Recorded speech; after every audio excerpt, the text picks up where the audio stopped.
Why are there so many poor children around the world? A question that has plagued absolutely no one, but a problem hardly anyone wants to talk about. We can attribute poverty to imperialism, anti-democratic rule, lack of education, and all those things.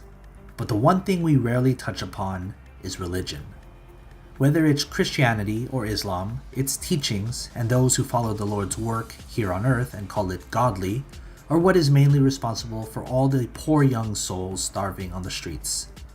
This is apparent in the US, but I want to touch upon more language locations like the African continent and South and Central America. Two regions where you can see the most religious of human beings, and, unsurprisingly, the poorest among them. So why is that the case? Again, you can blame colonialism, the scramble, and the anti-communist signatures dotted along these two continents. But those things can be changed, and for the most part have been done away with. Democracies, although corrupt in some ways, have replaced military governments. But what stayed behind was even worse. Religion. 91% of South and Central Americans identify as Christians. 40% of Africa are comprised of Christians, and a larger 45% identify as Muslim. For the purposes of this video, they are both the same. So what do these religions in particular do to cause such poverty, and why is it a deliberate thing? Yes, you heard that right. These religions are keeping these masses of people in poverty on purpose. Let me explain.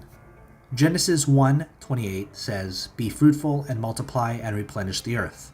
Genesis 9:7 says, "Be fruitful and multiply on the earth and increase upon it." Some radical interpretations of Muhammad's sayings, the Hadith, also point towards the advocacy of having lots of kids. And when Western powers conquered and colonized these places, they brought along their teachings. Even today, with Christian and Muslim missionaries bringing their holy books abroad to teach the natives about their God, and the most impressionable of humans being, yes, children. I've noted this in great detail in my other video, Why Poor People Shouldn't Have Kids. It all stems to the parent and their decision to have kids. They, in turn, grow up to live very similar lives to their parents, and if the parents are poor, chances are the kids will grow up to be poor. Religions for decades and decades have been against contraceptives, birth control pills, abortion, and most important of all, condoms. All that smart planning that goes with properly bringing a child into this world are deemed immoral. They quote their holy texts to justify their opposition to limiting the human population. It's not God's plan, they say, from their pulpits and to the natives they preach. Not until 2010, yes, 10 years ago, that the Pope of the Catholic Church made condoms acceptable. For all those years up until then, strict believers of the faith didn't use contraceptives at all. Even today, the message hasn't been as clear. Husbands and wives still don't use condoms or birth control to prevent having kids. As it turns out, for hundreds of years, parents would have 10, 11, 12 kids. My mom's parents had 9 children. My dad's parents had 6 children, partly due to standard norms of the time, but also because of religion.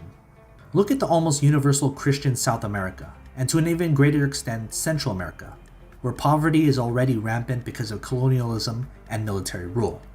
Similarities are happening in Africa, but at a larger scale. Their children grow up even poorer, with bloated bellies due to severe malnutrition. We've all seen that old white guy walk around a shanty village showing kids with flies in their eyes asking you for a donation for some food. Many of these orphans can be attributed to violent revolutions, but just like South and Central America, religion is the one pestering cause. Because these parents have little education and are bombarded with Christian and Muslim missionaries every year, because college students in the US want to experience some culture, these poor families are encouraged to worship these holy figures. They read Genesis to learn about the creation story, and they come across chapter 1, verse 28, and again see the same message repeated 8 chapters later.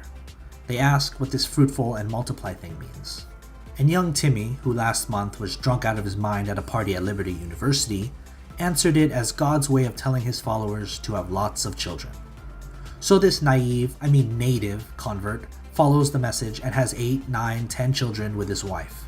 A few die young, but a few remain, all growing up poor and uneducated enough to repeat the same fruitful verse years later. And let's say they do question the meaning of all this. Well, governments aren't as free as they are back home. Contraceptives are illegal, and decades of oppressive behavior sees more and more births by poor families, producing poor children. Governments are wising up these days when it comes to personal restrictions, especially in South and Central America, but the church still reigns supreme over personal matters. Abortions are seen as murder, and if the young hunk forgets to wear a condom or that lovely lass forgets her birth control pill, they can't just abort the baby. The baby is brought up in poverty, and just like many people, they repeat their mistakes over and over again, resulting in numerous children in poverty. So you get the story. But didn't I say this was all done on purpose? The Bible especially makes it very convenient to interpret things any way you want. And for the church, as seen during the Dark Ages and, to a degree today, they interpret things very counterproductive to basic reason. The church, especially the Catholic Church, has long been against birth control of any kind. They encourage procreation to result in a baby. And who does that child follow? Their parents, of course. And a parent who follows the church's teachings will have children who undoubtedly grow up to be a follower of the church as well. And when they go to church or hear that charismatic preacher on TV, they sooner or later hear the magic word, offering. Hell, it's even in the Bible. Leviticus 27:30 and Proverbs 3:9 talk about giving tithe to the church, 10% to be exact at least. And I know I'm picking on the Bible a lot, but I know more about it than the Quran, so there's that. A convenient message to make some money. And in some way, the church is a business. We need more money to spread the word of God, and we need to spread the word of God because we need more money.